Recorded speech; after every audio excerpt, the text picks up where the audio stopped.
미국의 어느 작가이고 목사이분이 이런 책을 쓰셨어요. 여러분 제목 다 들어보셨을지 몰라요. 사람이 살아가는 데 필요한 것은 유치원에서 다 배웠다. 안 사서 봐도 돼요. 왜냐하면 제목 속에 내용이 다 들어있어요. 그 내용이 별거 아니에요. 근데 책이 얇지 않아. 그리고 이 책이 많이 팔렸어요. 우리나라 번역까지 됐으니까. 대단해서 읽는 게 아니라 공감을 해서 사람들이 많이 읽는 거예요. 그 내용은 뻔한 겁니다. 세상 살아가는 데 있어서 가장 기본적인 도덕과 윤리, 상식은 유치원 때 다 배웠다. 이 책에서 꼬집고 싶은 걸 뭐냐? 근데 왜 안 지키냐? 아는데. 친구들과 싸우지 마라. 50, 60이 되어도 싸워요. 주차 때문에. 유치원 때 싸우지 말라 그래서 친구들하고 사이좋게 지내라. 신호 잘 지켜라. 질서 지켜라. 근데 툭 하면 딱지가 날아와. 신호 위반했다고. 음식 남기지 마라. 버린 음식이 얼마나 많은지 몰라. 교회 식당에도. 또 뭐가 있을 것 같아요? 화장실 사용 후에는 변기를 반드시 물을 눌러라. 고속도로 휴게소 봐요. 가봐요. 안 내린 거에 수두룩해. 수도꼭지는 꼭 잠궈라. 안 지키잖아요. 몰라서 안 지킨다면 가르쳐서 이해시킬 수 있지만 99% 몰라서 그렇게 사는 게 아니고 알고도 그렇게 산다. 제가 교회에서 하는 일 중에 많은 일 중에 하나가 불 끄고 다니는 일입니다. 교회에 불 끄고 다니는 일. 때로 늦어가지고 12시 다 돼서 퇴근할 때 보면 복도에 불이 환히 켜져 있어. 복도는 그렇다죠. 공공장소니까. 화장실에 불 끄는 게 내 일의 큰 업무예요. 화장실은 왜 그렇게 불을 켜놓고 다니는지 모르겠어. 몰라서 그러냐? 써 있어요. 나올 때 불 끄라고. 환경을 생각해서 손 씻는 티슈 한 장만 쓰자고 써 있어요. 근데 막 석 장씩 써요. 몰라서 그러는 게 아니죠. 알고도 그렇게 안 사는 거지요. 불편하고 힘드니까. 지난 시간에 하나님께서 죄라고 여기는 것이 뭔지 우리가 명백히 성경을 통해서 봤어요. 100번 양보해서 지난주에 이미 예배드리기 전에 이 말씀이 죄라는 걸 아는 사람이 대부분이었겠지만은 100번 양보해서 지난주에 교회라는 것을 처음 오고 지난주에 이 성경을 처음 읽어봐서 나는 처음으로 알았다. 지난주에 이것이 죄인 줄을.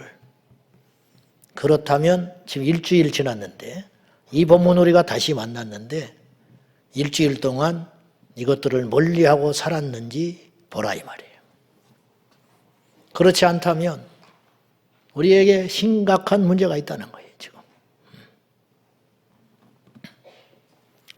우리는 핑계댈 수 없는 사람들이에요. 무슨 말이냐? 나는 몰라서 하나님을 못 믿었다고. 나는 몰라서 지옥 갔다고. 나는 몰라서 우리 주님 오실 때 준비를 못했다고. 그 소리를 못하게 되어 있다 이 말이에요. 지금. 우리 모두 거의. 그리고 이 경고는 하나님께서 우리를 미워서 주신 말씀이 아니라 힘들어라고 주신 말씀이 아니라 사랑해서 주신 말씀이에요. 그러니 우리는 경고를 받음과 동시에 엄청난 복을 받은 기회를 얻은 사람이라는 거예요. 근데 이 기회와 이 복을 받고도 이 경고를 받고도 경고는 곧 복이고 경고는 복 기회인데 이것을 경고를 듣고도 무시하고 폭주하는 사람들이 있다면 그 마지막은 어떻게 되겠냐는 거죠. 알고 봤더니 왜 그렇게 사느냐? 왜 그렇게 알고도 자꾸만 그 길로 가는가? 하나님이 택하지를 않았던 사람이에요. 이게 28절의 이야기예요. 알고도 그렇게 사는 자들은 하나님께서 죄를 짓도록 놔뒀다. 무서운 이야기라는 거죠. 우리는 핑계댈 수 없는 사람이고 우리는 기회를 얻은 선택받은 극소수의 복받은 사람이라는 걸 꼭 기억하시기를 바랍니다. 저는 지질이 복이 없다고 생각했어요. 스스로 어릴 때부터. 평범하지 못한 집에 살았거든요. 가난하고. 우리 어머니가 자식들 바라보고 헤어지지를 못한 채 가정을 지켰기 나름이지 망정이지 보통 사람 같으면 살 수 없는, 그러니 고스란히 우리 자녀들은 가난과 무식함과 배고픔 속에 살 수밖에 없었죠. 그 속에서 제가 자랐으니 스스로를 복이 없다 생각하고 산 것이 당연하겠지요. 근데 예수님 만나고 지금 돌아보니 그런 나를 하나님이 사랑하셨더라고요. 그래서 예수 믿고 여기까지 왔으니 잘됐다 못됐다를 말하는 것이 아니라 예수 믿는 목사가 됐으니 이 세상에 과연 그런 사람이 몇 프로나 되냐는 거예요. 우리가 상위 1%니 0.1%니 그런 걸 부러워하는데, 부자라고 금수저 갖고 태어났다고 부러워하는데, 우리는 영적으로 상위 0.1%에 들어가는 하나님의 성도가 됐다는 사실에 대해서 우리가 감사하고 기뻐해야 한다는 것입니다.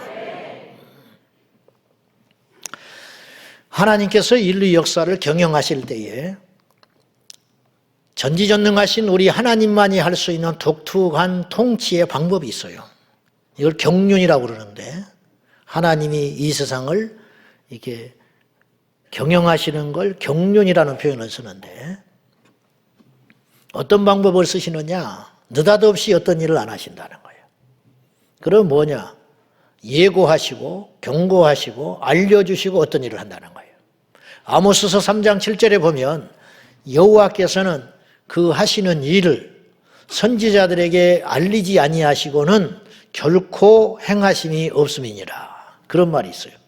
선지자에게 알린 건 뭐냐? 선지자들을 하여금 나팔로 사용하셔서 다 미리 하나님께서 하시고자 하는 일, 하나님께서 경고하시는 일, 그런 걸 다 알리신 다음에 어떤 일을 딱 하신다는 거예요. 근데 왜 그렇게 하실까? 당신을 믿게 하려고 하는 거예요.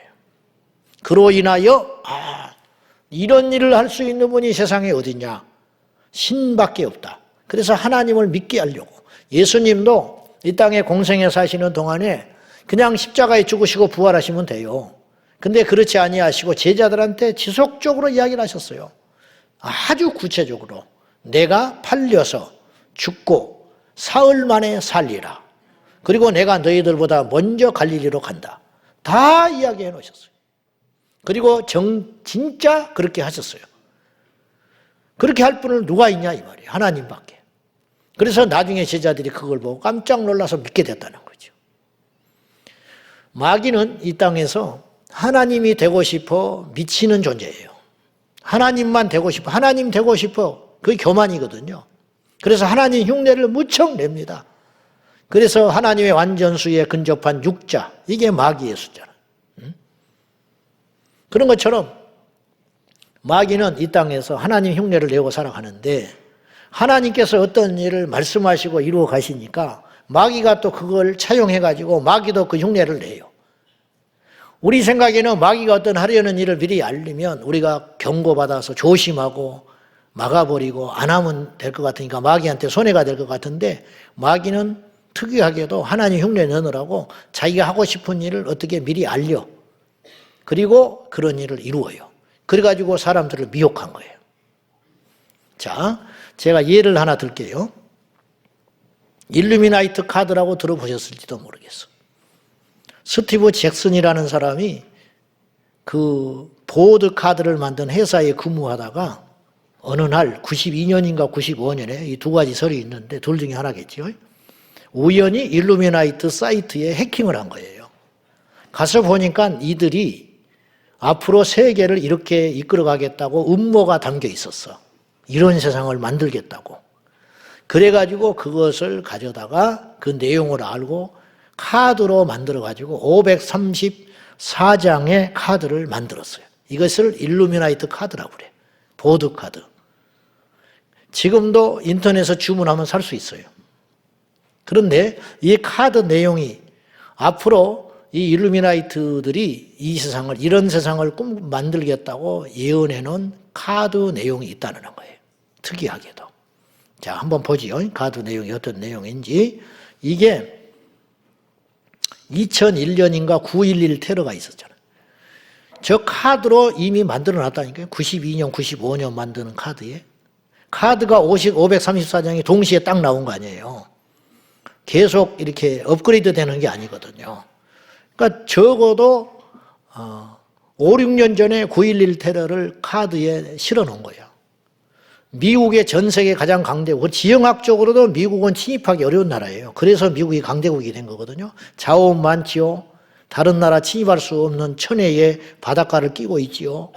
그러니까 그런데 미국의 심장부 쌍둥이 빌딩을 누가 저렇게 테러할 걸 생각이나 했겠어요. 근데 저런 일이 일어나 버린 거예요. 그 다음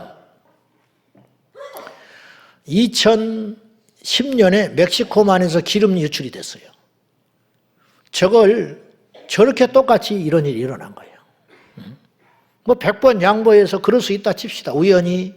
그리고 뭐 기름이 유출이 되면 저런 새가 나올 수도 있겠지. 그 다음 다이아나 황태자가 죽는 거. 그 다음 저게 뭐냐면요. 2019년 알다시피 코로나잖아요. 그래서 코로나19. 이것도 무서운 거예요. 코로나19라는 말도 마음에 안 들어. 다음에 코로나가 또 나온다. 코로나25, 코로나30. 모르는 거예요. 코로나19라는 것도 마음에 안 들어. 근데 19년에 코로나가 발생해서 코로나19라는 뜻인데 저게 백악관이 아니고요. 후베이성 우한이라는 도시에서 저게 바이러스 연구소예요. 실험실. 근데 중국은 펄쩍펄쩍 뛰죠. 잡아떼죠. 근데 여러 가지 정황상으로 볼 때 제가 생생히 기억합니다. 2019년 제가 10월쯤에 신문 볼 때 중국에서 잘 알지는 못하지만 콜레라 같은 것이, 흑사병 같은 것이 돌았다는 거예요. 그래서 내가 그 신문을 보고 아이고 참 중국은 하여튼 못 말려. 내가 속으로 그랬거든요. 이 시대에 무슨 콜레라가 이렇게 창궐을 하고 또 흑사병 같은 게 돈다고 그래. 그리고 무심히 그 해외 토픽란을 보고 넘어갔단 말이에요. 근데 저기가 후베이성 우한이었던 거예요. 저기서 거리 가까운 시장에서 저런 야생 동물을 사고 판 거예요. 저게 박쥐가 날아다니잖아요. 저걸 통해서 오염됐을 가능성이 크다는 거예요. 저게 소름 끼치는 카드입니다. 건물도 비슷하지요. 박쥐가 왜도 더 돌아다녀. 저기 지금 전염병이 창궐한다는 건 예측이라는 거예요. 그 다음에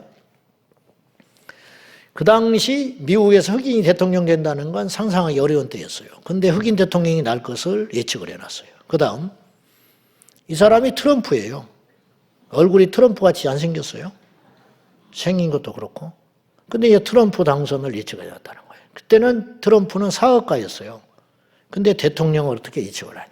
그 다음 빌 클린턴이 2008년인가 98년인가 1998년에 성추문 사건에 휘말려가지고 정치적으로 굉장히 타격을 받아요. 그때 이제 그의 아내가 목걸이를 해가지고 이제 휘어잡는 그런 카드가 나온 거예요. 저렇게. 저것도 예측을 해놨다는 거예요. 그 다음 이게 뭐냐면 아직 되지 않는 것인데 179번째 카드에 세계 3차 대전을 형상화하는 카드가 나왔어요. 앞으로 이제 이루어지진 않았죠. 이게 뭐냐면요. 일루미나이트의 마지막 카드예요. 저게 지구가 지금 반쪽으로 쪼개졌잖아요. 망하는 거예요. 그리고 필름이 끊겼죠. 저게 신기한 거 아니에요? 어떻게 저런 그림을 그렸을까? 저게 무슨 내용이냐면 인류의 스토리가 끝난다는 거예요. 더 이상 보여줄 게 없어요. 영화가 끝났어.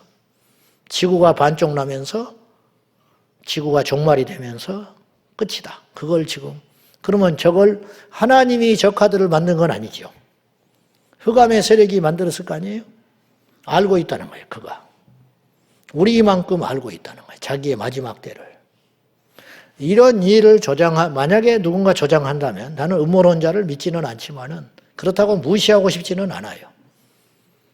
지금 제가 아까 말한 심슨 가족이니 이런 일루미나이트 카드 같은 것은 일반 텔레비전에서도 다뤘던 내용들이에요. 신기하다고. 어찌 이런 일이 일어나냐고. 본 사람이 있을지도 몰라요. 근데 일반 언론 방송에서는 이런 일이 신기해. 와, 패널들이 놀래고 마는 거예요. 놀래고만 끝나요. 누가 이런 일을 하는지, 왜 그러는지까지는 몰라요. 우리는 알아야 한다는 거예요. 그리고 알 수 있고요. 누가 그러느냐? 마지막 때 적그리스도가 자신의 목표를 세워놓고 이런 일을 만약에 우연한 일이 아니고 어떤 이들의 공작에 의해서 일어난다면 도대체 어느 정도의 힘과 권력과 재정을 가져야 이런 일을 할 수 있냐는 거예요. 그러니까 이런 거를 움직일 수 있을 만큼의 힘을 가진 자들이 이 땅에 존재한다면 그들은 과연 우리 편이냐 하나님 편이냐 아니면 원수 마귀 편이냐. 답이 나왔죠. 답이 나왔어요. 프리메이슨이라는 집단도 있어요. 일루미나이트, 프리메이슨 뭐 이런 말 많이 들어보셨죠. 제가 호주에 갔더니 프리메이슨이 실제로 있습니다. 차 남바에다가 이 삼각자에 프리메이슨을 상징하는 것을 달고 다녀요. 그리고 묘지가 우리 같지 않고 도심에 있더만요. 지나가다가 묘지를 보자고 그래서 가봤더니 묘비에 프리메이슨을 상징한 그걸 이렇게 각인한 묘비명이 제법 많이 있었어요. 이 프리메이슨 단원이었다는 거예요. 그리고 길거리에 가다 보니까 시위하는 사람들이 있었는데 저 뭐하냐 그랬더니 프리메이슨 반대를 외치는 사람들이었어요. 메이슨이라는 말은 석공이라는 말인데 왜 프리가 붙였냐면 중세시대에 아시다시피 전 세계적으로 기독교 문화가 창궐할 적에 중세에 이 거대한 건축물 성전 그거 예배당을 많이 지었잖아요. 그때 기술을 소유한 사람들이 굉장한 부를 거둬들였어요. 석공들이 고급 기술자들 석공 요새로 따지면 IT 업자죠. 그래서 이 사람들이 이게 수요가 필요하기 때문에 나라를 드나들 때 그 사람들은 프리패스를 해줬어요. 석공 기술자들은. 그래서 프리메이슨이 나온 거예요. 처음에는 석공으로 시작한 사람들이 엄청난 부를 손에 걸머쥐면서 그들이 모여가지고 이 세상을 통치하고 싶은 야망에 사로잡혀서 만든 단체가 프리메이슨이에요. 이런 이야기는 여러분이 듣기에 유치해 들리고 불편할지는 모르지만 사실입니다. 그러니까 귀에 달콤한 그런 소리만 들으려고 하지 말고 불편한 진실의 소리도 여러분이 좀 기울여서 들을 필요가 있다 이것입니다. 지금 제가 서두에 이런 장황한 이야기를 한 이유가 있습니다. 이들은 이제 심슨 가족 같은 경우는 2028년에 이방카가 대권에 도전한다는 방송도 했고요. 2051년 연도까지 명시했어요. 2051년에 인류가 화성에 도착한다고까지 했어요. 일론 머스크가 옆에서 지금 있잖아요. 로봇이 노동시장을 잠식해 간다. 요거는 뭐 쉬워요. 이런 건 예측하기가 쉽죠. 그러나 이거 가시권에 들어왔잖아요. 제가 말씀드리고 싶은 건 이거예요. 원수 마귀가 흑암의 세력들도 이런 것들을 만들어내고 짜맞추기 해가지고 그들이 가진 힘과 역량을 동원해서 어떤 걸 알리고 인류를 그렇게 끌어갈 수 있는 역량을 가졌다면 하나님은 오죽하시겠냐는 거예요. 제가 말씀드리고 싶은 것은. 하나님께서 아까 제가 서두에 말씀드린 대로 하나님께서는 어떤 일을 이 땅에 이루실 때에 느닷없이 안 하신다는 거예요. 알리시고 하신다. 제가 그렇게 이야기했어요. 하나님은 우리에게 이미 다 알려주셨습니다. 뭘 알려주셨냐? 죄를 죄라고 알려주셨어요. 우리에게 살 길을 알려주셨어요. 우리가 무엇을 하며 살아야 할지 알려주셨습니다. 그러니까 이거예요. 오늘 하루를 벌면 잘 몰라요. 오늘 하루를 살다 보면 하나님이 하신 일 이해가 안 가요. 왜 선한 자는 저렇게 고통을 받고 악한 자는 득세하는가? 왜 나는 이렇게 기도를 많이 하고 나름 예수를 제대로 믿으려고 교회 와서 열심히 은혜 생활하고 봉사도 하는데 왜 나는 다리를 부러져 버렸는가? 응? 세상에서 술 먹고 다닐 때도 안 부러졌는데 왜 교회를 오는데 다리가 부러져 버렸나? 이건 하루 한 달이 가도 해석이 안 돼요. 우리가 말을 안 하고 있을 뿐이지 굉장히 이게 시험 드는 사건인 거예요, 사실은. 그러나 우리가 평생을 살다 보면 답이 나와요. 이해되시면 아멘 하시죠? 평생에 우리 인생을 마지막 마침표를 찍을 때 그것 때문에 내가 하나님께 더 가까이 갔구나. 그것 때문에 우리 가족이 구원을 받았구나. 그것 때문에 내가 죽지 않고 살게 됐구나. 물론 깨달을 수도 있고 못 깨달을 수도 있지만 그렇게 흘러간단 말이에요. 그러면 이 세상도 마찬가지예요. 이 세상을 둘러보면 하나님이 안 계신 것 같아요. 뭐 돌아가는 판을 보면은 세상을 봐도 그렇잖아요.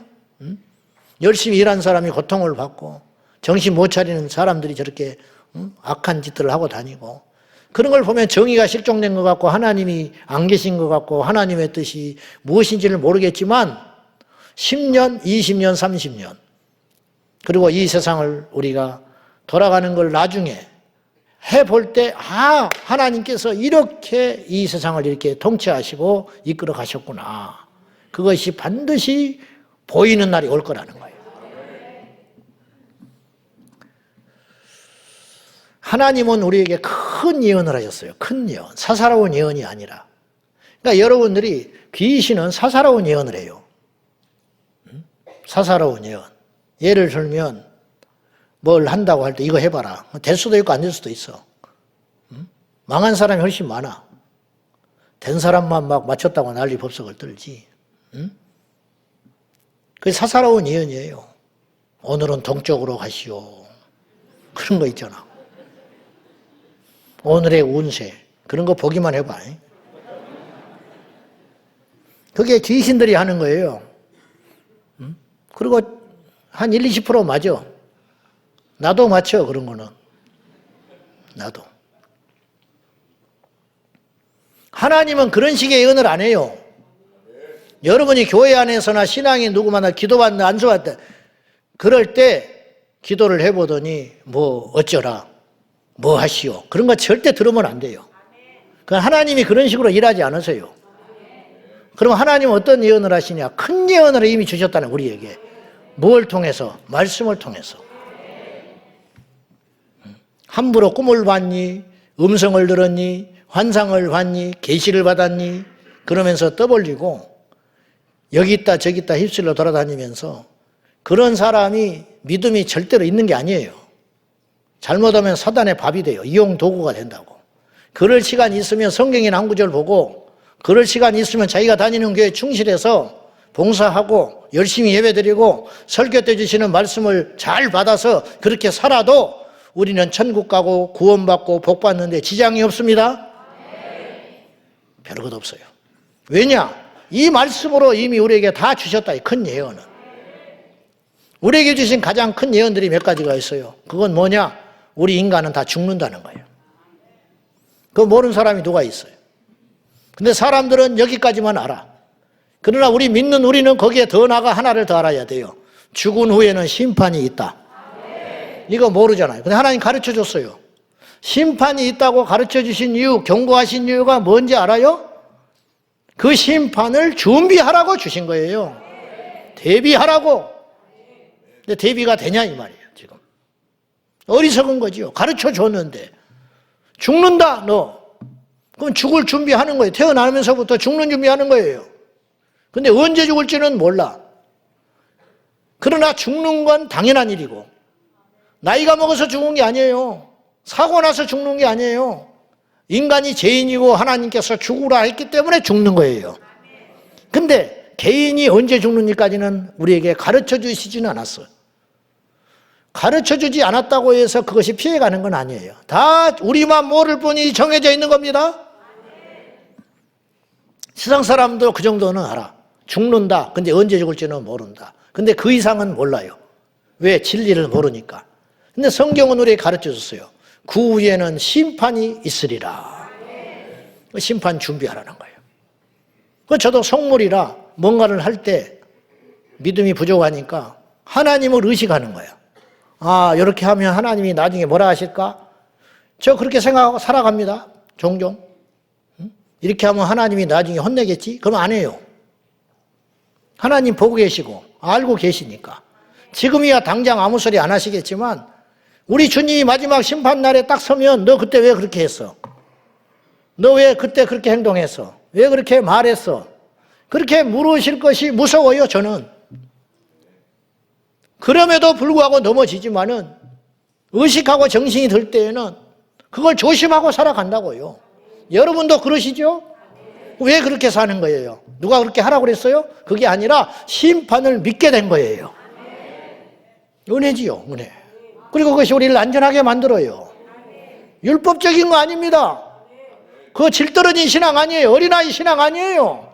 그것이 깨어있는 신앙인 거예요.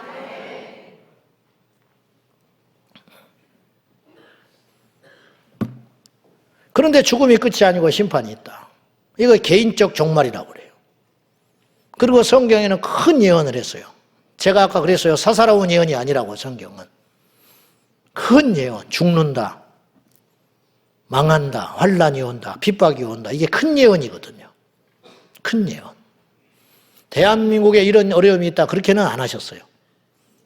그러나 온 인류가 고통을 받는다 그렇게 해하셨잖아요. 그러니까 남의 이야기인가요? 그렇지 않다는 거죠. 그리고 우주적 종말에 대해서 명확하게 주님이 이야기했었어요. 성경은 개인적 종말과 우주적 종말을 우리에게 가르쳐 준 거예요. 미리.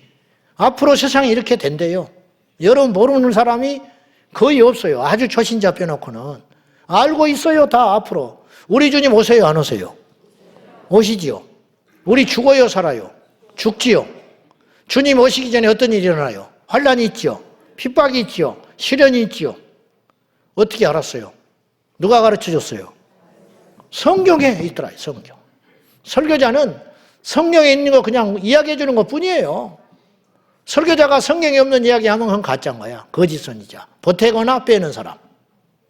자, 성경은 직관적으로 주님이 오신다는 표현을 구약에는 약 1000번 나와요. 1000번. 직접도 있고 조금만 읽고 깊이 생각해 보면 이것이 결국은 주님이 초림과 재림을 말씀하시는 것이구나. 그렇게 알 수 있는 대목이 1000군데 나온다. 1000군데. 신약은 318번 나와요. 그 도합 1300번 정도 나온다고. 그럼 어느 성경에 몰려있기도 하고 좀 띄엄띄엄 있기도 하겠지만 성경을 적어도 30분 정도 읽으면 반드시 그게 걸리게 돼 있어. 우리 주님이 오신다는 것이. 신약은 너무 자주 만나고 그러지 않겠습니까? 자, 데살로니가 후서 많고 많은 성경 구절 중에 찾아볼게요. 2장 3절에서 5절 읽어봅니다. 시작. 너희가 미혹되지 말라. 먼저 배교하는 일이 있고 저 불법의 사람 곧 멸망의 아들이 나타나기 전에는 그날이 이르지 아니하리니 그는 대적하는 자라 신이라고 불리는 모든 것과 숭배함을 받는 것에 대항하여 그 위에 자기를 높이고 하나님의 성전에 앉아 자기를 하나님이라고 내세우느니라. 내가 너희와 함께 있을 때 이 일을 너희에게 말한 것을 기억하지 못하느냐. 데살로니가 전후서는 신약 성경에서 제일 먼저 써진 책이에요. 사도 바울의 서신서. 지금부터 2000년 전에 사도 바울이 무슨 말을 하는가 하면 내가 데살로니가에서 목회할 때 너희들한테 수없이 이야기했어. 계속 줄기차게 이야기해온 것이 있어. 그것이 뭐냐? 첫째, 누가 어떻게 하여도 미혹당하지 말아라. 어떤 사람이 뭐 여기 있다 저기 있다 어쩐다. 주님의 재림이 뭐가 있어? 재림이 없다 하는 소리도 듣지 말고 속지 말고 주님이 오셨다는 말도 섣불리 듣지 말아라. 그런 걸로 너희들을 혼란스럽게 빠지고 미혹하게 할 것이다. 내가 그렇게 하지 말라고 데살로니가 교회에서 목회할 때 이게 바울의 이야기가 아니에요. 성령께서 바울에게 계시를 주셔가지고 그걸 데살로니가 교회 성도들을 막 무장시킨 거야. 정신 차리고 흔들리지 말고 똑바로 잘 들어라. 그러면서 그걸 편지로 남겨서 오늘 우리에게까지 성령께서 전달하시는 거예요. 먼저 그랬어요. 먼저 배교하는 일이 있고 먼저라는 거예요. 주님이 오시기 전에 먼저 배교하는 일이 반드시 있다는 거예요. 배교라는 건 뭐예요? 믿음을 버리는 거예요. 종교 버리는 거잖아요. 우리 신앙을 버리게끔 한다는 거예요. 그 왜 배교하는 일이 일어나느냐? 예수 믿는 게 힘드니까. 좋으면 왜 배교하겠어요? 힘들고 벅차고 손해가 오고 어려웠고 고통이 오니까. 믿기가 어려우니까 믿던 사람들이 자꾸 믿음을 버려버린 일이 생길 거다. 언제? 우리 주님이 오시기 전에. 그 다음에 배교하는 일이 먼저 일어난 다음에 무슨 일이 일어나느냐? 저 불법의 사람, 곧 멸망의 아들, 단수로 나와 있어요. 지금까지 이런 존재들은 여러 복수였어요. 여러 명이 예수 형례를 내고 다닌 거예요. 안상홍, 이만희, 이런 사람들이 메시아를 형례하잖아요. 문선명 이런 사람들. 이런 정도 시시한 정도의 종교 지도자나 사이비 교주 정도가 아니고 여기서 보시면 다시 한번 비춰봐요. 2장 3절 이하에 불법의 사람 멸망의 아들이 나타나기 전에는 그날이 이르지 아니하리니. 그러면 그 다음에 그는 멸망의 아들이죠. 그가 대적하는 자라. 그는 하나님을 대적하는 자인데 신이라고 불리는 모든 것, 지금 신이라고 불리는 종교들이 많잖아요. 신을 자처하는 자들도 많잖아요. 인간이 만들어 놓은 신도 있잖아요. 부처도 신, 알라도 신. 신 아닌데 인간이 신으로 만들어 놨어요. 신으로. 사이비 교주들. 그렇게 신으로 불리는, 자기가 부르든 남한테 불리우든 그런 존재들이 역사 이래로 있었어요. 아세라도 신이고. 그런 신들이 있을 때 불리는 모든 것, 그리고 숭배함을 받는 모든 것에 대항하여 그들이 이제 숭배받잖아요. 일본에 가면 뭐 2만 개가 넘는 신이 있다고, 고양이도 신이고 뭐 온갖 것이 신이니까 신사 차려놓고, 그런 모든 신들에 대항하여, 그 말은 압도해서 그 위에 자기를 높이고 하나님의 성전에 앉아 자기를 하나님이라고 내세우는 존재가 나올 거라는 거예요. 모든 신들의 신을 통합해버리고 모든 숭배받는 자리의 자리를 뺏어버리고 그만큼의 힘과 기적과 표적을 베풀어가지고 가짜 표적, 가짜의 기적, 가짜의 능력을 그냥 단순히 손을 얹어서 낫는 정도의 기적이 아니라 믿는 우리도 넘어갈 만큼의 정말 강력한 표적, 그러니까 말씀에 서 있지 않으면 깜빡 속을 수 있을 만큼의 기적, 그런 기적을 베풀면서 어떤 자가 적그리스도를 자처하며 신으로 자처하며 하나님의 성전에 앉아 자기가 신이라고 자처할 날이 올 거라는 거예요. 언제? 주님이 재림하시기 전에. 주님이 재림하고 그런 일이 일어나는 게 아니라 그런 일이 있은 다음에 주님이 오시리라. 자, 데살로니가 후서 2장 8절에서 10절 연속선상에서 또 읽어봐요. 시작. 주 예수께서 그 입의 기운으로 그를 죽이시고 강림하여 나타나심으로 패하시리라. 악한 자의 나타남은 사탄의 활동을 따라 모든 능력과 표적과 거짓 기적과 불의의 모든 속임으로 멸망하는 자들에게 있으리니 이는 그들이 진리의 사랑을 받지 아니하여 구원함을 받지 못함이라. 하나님의 사랑을 받지 못하여 구원을 받지 못했기 때문에 그들이 미혹당해서 넘어갈 거라는 거예요. 근데 그들이 당하는 미혹이 만만치 않는 미혹일 거라는 거예요. 어느 정도로 미혹이냐? 모든 능력, 사탄의 활동을 따라, 사탄의 능력을 받아서 사탄이 하는 그런 일을 따라서 능력, 표적, 거짓 기적, 불의의 속임으로 멸망하는 자들을 지배하고 그들을 미혹하는데, 이들이 하나님께 버림받은 자들, 구원받지 못한 자들이기 때문에 사탄한테 숭배하며 그 밑으로 들어가는 일이 생길 거라는 거예요. 근데 그런 일이 진행되고 있을 때 주께서 하늘에서 강림하여 그 입으로 심판하여 적그리스도를 죽이는 날이 올 거라는 거예요. 적그리스도가 영원하지 않아요. 아주 짧은 기간 동안 이 인류를 통치하고 자기가 신을 자처하는 것을 하나님이 그냥 보시겠어요. 공중에서 재림하신 주님이 단번에 그를 물리치고 우리를 구원하실 거라는 거죠. 아까 우리가 이야기한 뭐 심슨 가족 이야기니 일루미나이트 카드 뭐 이런 이야기, 이런 이들과 비교할 수 없는 절대적으로 큰 예언인 성경의 말씀들. 문제는 이런 예언들이 사실인데 앞으로 이런 세상이 올 거라고 성경이 제 말이 아니에요. 제 말은 안 들어야 돼. 안 들어도 되고 들어도 되는데, 근데 성경에 있는 이야기 제가 읽었잖아요. 제가 뭐 어디다 갖다 붙였어요? 제가 뭘 하기 위해서 이걸 끌어온 것입니까? 성경에 있는 이야기 우리가 읽었잖아요. 데살로니가 후서에 있는 이야기. 거기서 뭐라고 그래요? 배교가 있으리라. 적그리스도라는 말은 안 했지만 미혹하는 자, 멸망의 아들이 나타나서 하나님의 성전에 앉아, 이게 주님이 말씀하신 대로 멸망에 가증한 것이, 다니엘서에서도 그걸 예언해놨잖아요. 멸망에 가증한 것이 거룩한 것에 선다. 그런 날이 온다. 이미 서기 시작했어요. 게이가 설교하고 있잖아요. 게이. 동성애 게이가 기괴한 복장을 하고 육직의 후드를 걸쳐가지고 설교를 하고 있는데 그 설교를 듣고 있는 성도들이 있잖아요. 그 교회는 그 교회입니까? 더 더러운 거죠.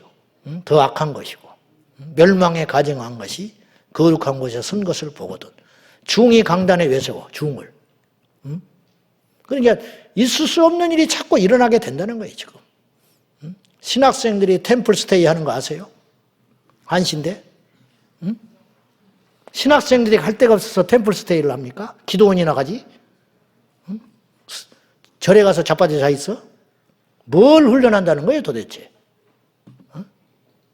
그런데 이게 수십 년 전에 이런 일이 있었으면 지금 발칵 뒤집힐 일이에요, 교회들이. 근데 이게 어제 오늘의 이야기가 아니에요. 이게 10년도 전의 사건이야.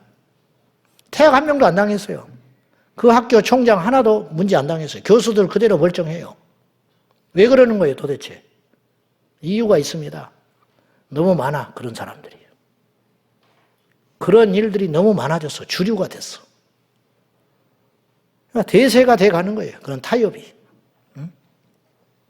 이 시기가 지나면 어떤 일이 벌어지느냐? 배교와 적그리스도가 출현한다는 거예요. 그리고 참된 믿음의 사람들을 박해하기 시작하겠죠.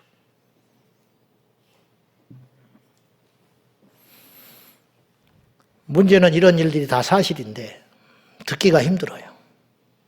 말하는 사람도 편치 않고 듣는 사람도 힘드니까.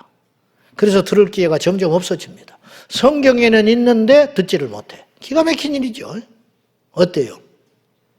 성경은 그런 이야기가 수두룩하게 써 있는데 듣지를 않아. 왜? 말을 안 해주니까.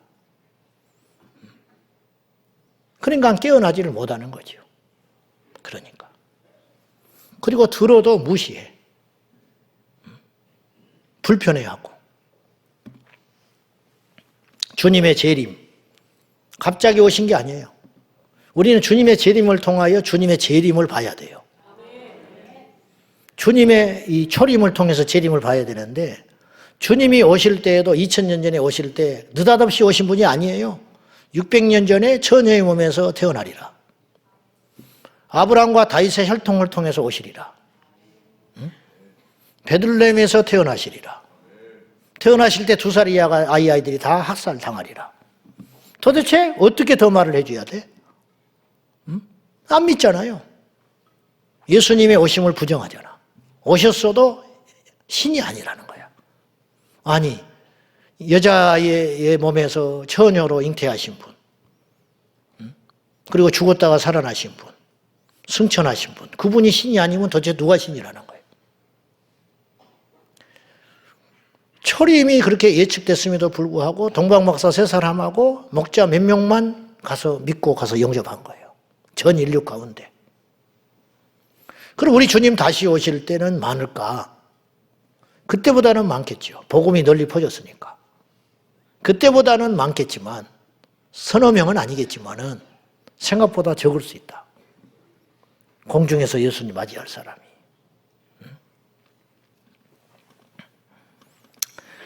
가만히 생각해 보면요.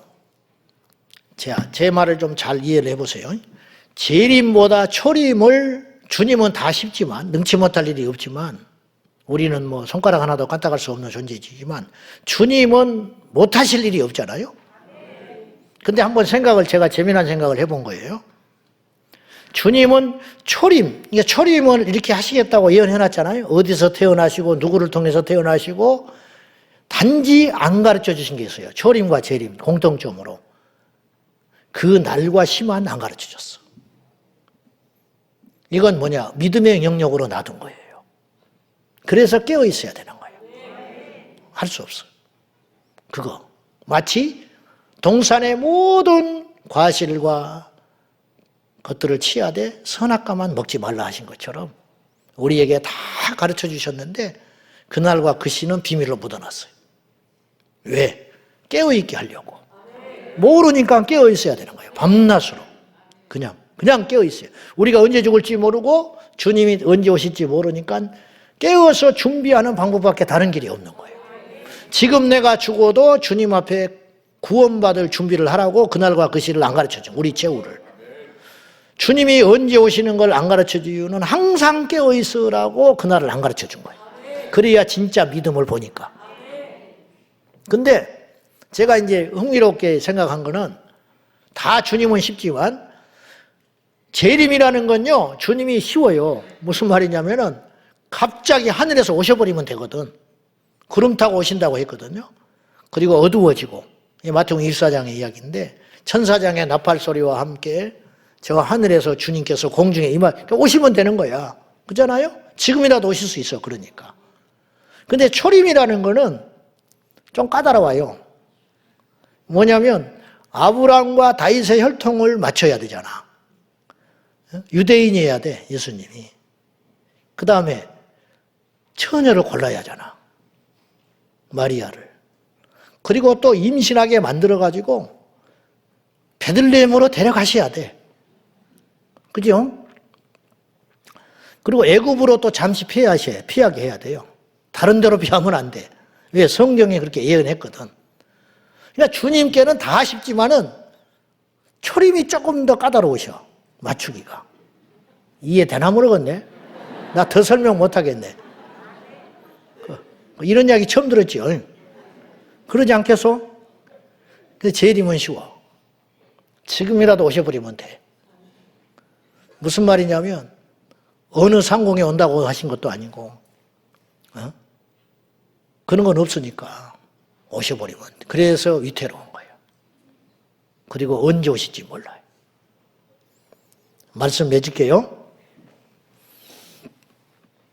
모른다고 하지 말라는 거예요. 오늘 본문의 이 제약들이 죄인 줄 몰랐다는 소리를 하지 마시라는 거예요. 성경 공부 왜 합니까? 성경을 왜 읽습니까? 제자훈련을 왜 하는 겁니까? 직분 받으려고 제자훈련 합니까? 그건 아니지. 교양 쌓으려고 성경 공부하십니까? 그건 아니죠. 알기 위한 거죠. 그 아는 게 목적 아니에요. 알아서 뭐 할 거예요? 그대로 실천하고 살기 위해서 우리가 예배드리고 설교 듣고 성경 읽고 큐티하고 성경 공부하고 제자훈련하는 거예요.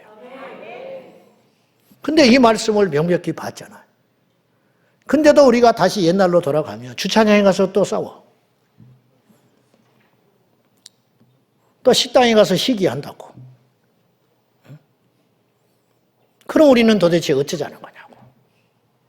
그러므로 우리 모두가 적어도 우리 주님 다시 오실 때 대단한 1등으로 자리는 아니나 할지라도 그러면 더 좋지만은 그건 쉬운 일이 아니냐 보고 적어도 준비 없이 주님을 맞이하지 않으면 말자는 거예요.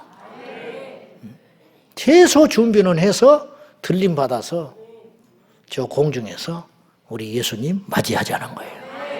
초림은 일부 한 지역에 소리 없이 오셨지만은 다시 오실 우리 주님은 모든 민족이 통곡하는 가운데 오신다는 거예요. 그러므로 모든 만민이 알 수 있도록 천사장의 나팔과 호령 소리 가운데 우리 주님 오실 때 땅에 있는 민족들이 통곡하리라. 왜? 준비가 안 돼서 늦어버려서. 우리는 그러한 불행한 주인공이 되지 말고 우리에게는 두 가지의 길이 있으니 하나는 살아서 주님을 만나는 것이고 하나는 죽어서 주님을 만나는 길. 이 두 가지밖에 없다는 걸 꼭 기억하고 어떻게든 우리는 주님을 만날 수밖에 없다. 그 심판을 지혜롭게 준비하는 저와 여러분 되기를 예수님의 이름으로 축원합니다. 하나님 아버지 깨어있게 하여 주시고 경고를 듣고도 어리석게 폭주하는 주님께 버림받은 존재들이 아니라 적어도 오늘 우리가 이 시간에 예배할 때의 말씀을 들었으니 깨어있어야 하겠고 죄를 멀리해야 하겠고 이러이러한 것들이 죄라 여겼으니 우리 생각에는 맞지 않지만은 주님께서 죄라 여기시는 건 멀리하고 우리 힘으로는 하고 싶지 않으나 주님이 하라 하신 것을 할 수 있는 진정한 믿음의 사람들이 되게 하여 주셔서 마지막 때에 우리 주님 다 우리가 주님을 만나러 가든지 주님이 우리를 만나러 오시든지 우리에게는 이 두 길만이 있으니 그 어떤 일이 닥쳐도 주님 앞에 설 때 벌거벗은 자로 서지 아니하도록 도와 주옵소서. 예수님의 이름으로 기도하옵나이다.